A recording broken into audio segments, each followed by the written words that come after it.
அஸ்ஸலாமு அலைக்கும் வரஹ்மத்துல்லாஹி வபரகாத்துஹு. ஆமையை கனவுல கண்டா என்ன விளக்கம் என்று கேட்டிருந்தீங்க. அதுக்கு விளக்கம் பேணுதலான ஆபிதான இல்மும் அமலும் கொண்ட ஒரு மனிதரை குறிக்குது. அவர் இல்முடையவர், அமல் செய்யக்கூடியவர், பேணுதலான முறையில் அமல் செய்யக்கூடியவர், அல்லாஹ்வை வணங்கக்கூடியவர் என்பதை குறிக்குது. அனைத்து நல்ல உள்ளங்களுக்கும் அஸ்ஸலாமு அலைக்கும் வரஹ்மத்துல்லாஹி வபரகாத்துஹு. இன்றைக்கு நிறைய பேரோட ஒரு கவலையாக இருந்து கொண்டிருக்குது, ஏண்ட கடன் எப்படி நீங்கிடும், இதுக்கு என்ன வழி என்று தடுமாறி கொண்டிருக்கிறாங்க.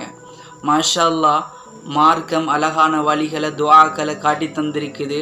இந்த துஆக்களை ஓதிக்கோங்க. என்ன துஆண்டா அருமையான 7 துஆக்கள். இந்த துஆவை ஓதுறது மூலமாக அல்லாஹு தாலா மலை போன்று கடன் இருந்தாலும் அதை நீக்கி வைப்பான்.